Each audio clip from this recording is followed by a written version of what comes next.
आपका विशाल क्लासेस में स्वागत है। मानव शरीर से टॉप 30 प्रश्न लेकर आया हूं जो सभी एग्जामों में बार बार पूछे जाते, चाहे एसएससी हो, रेलवे हो, यूपीएससी हो, कोई भी परीक्षा आप दे रहे हैं तो यह प्रश्न बहुत ही ज़्यादा इम्पोर्टेंट होगा। तो आप लोग इसको एकदम ध्यानपूर्वक देखते रहिएगा। कार्बोहाइड्रेट, प्रोटीन और वसा का पूर्ण पाचन कहाँ होता है? कार्बोहाइड्रेट, प्रोटीन, वसा का पूर्ण पाचन कहाँ होता है? तो छोटी आंत में होता है।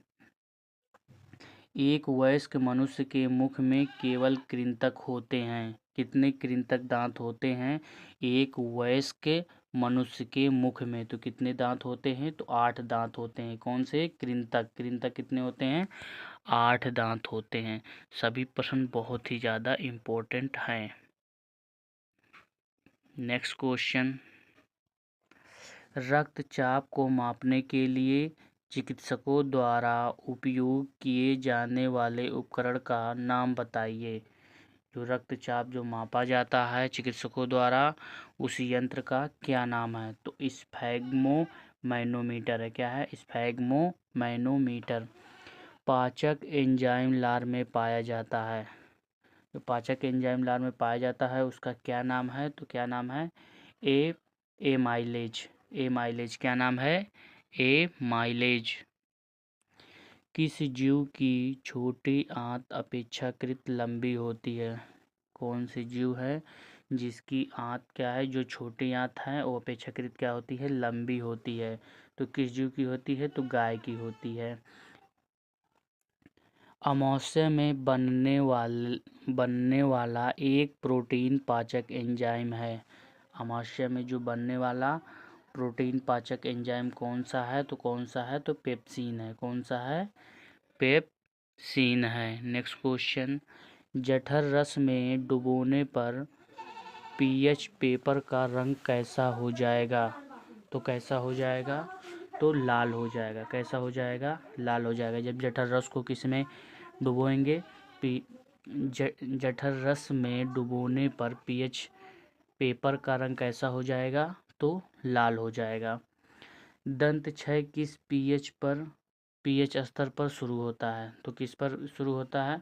तो 5.5 से कम पर क्या होता है? तो दंत क्षय शुरू हो जाता है। लार एमाइलेज के पाचन में मदद करता है। तो किसके पाचन में लार एमाइलेज मदद करता है? तो स्टार्च के। किसके पाचन में? तो स्टार्च के पाचन में मदद करता है। मनुष्य के आमाशय में कौन सा अम्ल बनता है? तो मनुष्य के आमाशय में कौन सा अम्ल बनता है? तो HCl। इसको क्या बोलते हैं? तो हाइड्रोक्लोरिक अम्ल बोलते हैं। क्या बोलते हैं? हाइड्रोक्लोरिक अम्ल। नेक्स्ट क्वेश्चन, छोटी आंत की आंतरिक सतह पर हजारों अंगुलीनुमा संरचना निकली हुई होती है, उन्हें क्या कहा जाता है? जो छोटी आंत होती है उसके अंदर की जो सतह होती है उसमें हजारों अंगुलीनुमा क्या होती है? संरचना पाई जाती है। उसे हम क्या कहते हैं? तो उसे हम कहते हैं बिलाई कहते हैं। क्या कहते हैं? बिलाई कहते हैं। नेक्स्ट क्वेश्चन, शरीर में बिलाई कहाँ पाया जाता है? तो शरीर में बिलाई कहाँ पाया जाता है? तो छोटी आंत में पाई जाती है। किस जगह पे पाई जाती है? तो छोटी आंत में आंतरिक सतहों पर पाई जाती हैं। कहाँ पर पाई जाती हैं? तो आंतरिक सतहों पर पाई जाती हैं। ECG इलेक्ट्रोएन्सेफेलोग्राम परीक्षण किया जाता है।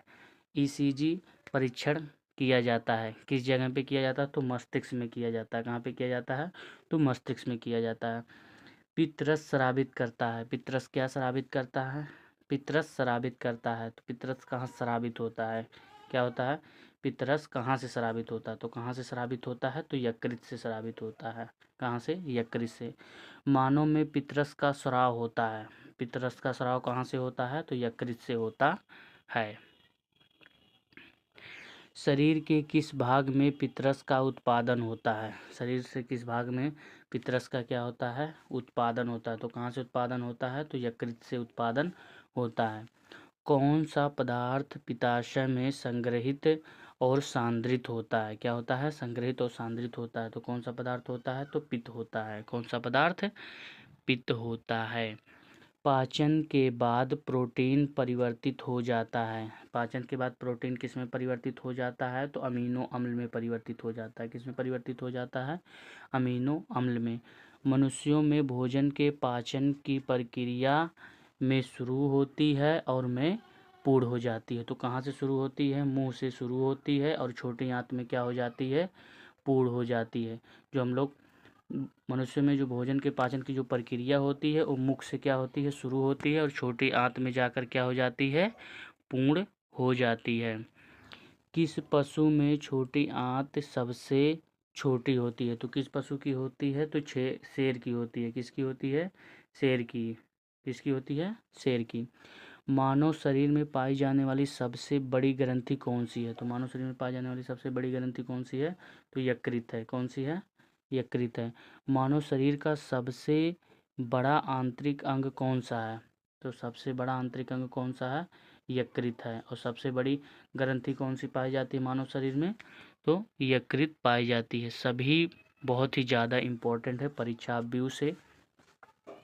पाचन तंत्र के इनमें से किस अंग की अंग्रेजी वर्णमाला के जे अक्षर के समान होती है? जे अक्षर के समान होती है। किस अंग की होती है? तो अमाशय की होती है। किसकी होती है? अमाशय की होती है। मानव शरीर में वसा का पाचन मुख्यतः में होता है। वसा का पाचन कहाँ पर होता है मानव शरीर में? तो कहाँ पर होता है? तो छोटी आंत में होता है। छोटी आंत में होता है। दांतों में सड़न शुरू हो जाती है जब मुंह का पीएच से कम होता है। जब 5.5 से पीएच मान कम हो जाता है मुंह का, तो वहाँ पे क्या हो जाता है? दांतों में सड़न शुरू हो जाती है। दांत का इनेमल किससे बना होता है? तो दांत का इनेमल कैल्शियम फास्फेट से बना होता है। भोजन से प्राप्त ऊर्जा को किस में मापा जाता है? तो किस में मापा जाता है? तो कैलोरीज में मापा जाता है। किस में मापा जाता है? तो कैलोरीज में मापा जाता है। मानव शरीर का एकमात्र अंग जो पुनः विकसित हो सकता है तो कौन सा है? तो जिगर है। जिगर जिसे हम क्या कहते हैं? लीवर कहते हैं। क्या कहते हैं? लीवर इंग्लिश में कहते हैं। वो क्या होता है? एक अंग है जो पुनः क्या हो जाता है? विकसित उसे कर सकते हैं। एक वयस्क मानव का पूरा पाचन तंत्र यानी मुंह से गुदा तक कितना मीटर लंबा होता है? जो मनुष्य का पूरा पाचन तंत्र होता है वो मुख से गुदा तक कितना मीटर लंबा होता है? तो कितना मीटर होता है? तो 9 मीटर होता है। कितना मीटर? 9 मीटर होता है। नेक्स्ट क्वेश्चन और ये हमारा अंतिम क्वेश्चन है। यकृत कार्य करता है। यकृत कौन सा कार्य करता है? तो पाचन का कार्य करता है। आप लोग प्लीज़ वीडियो को लाइक कमेंट और शेयर ज़रूर करें और यह वीडियो आपको कैसी लगी कमेंट बॉक्स में ज़रूर बताएं। मिलते हैं नेक्स्ट वीडियो में, तब तक के लिए जय हिंद जय भारत।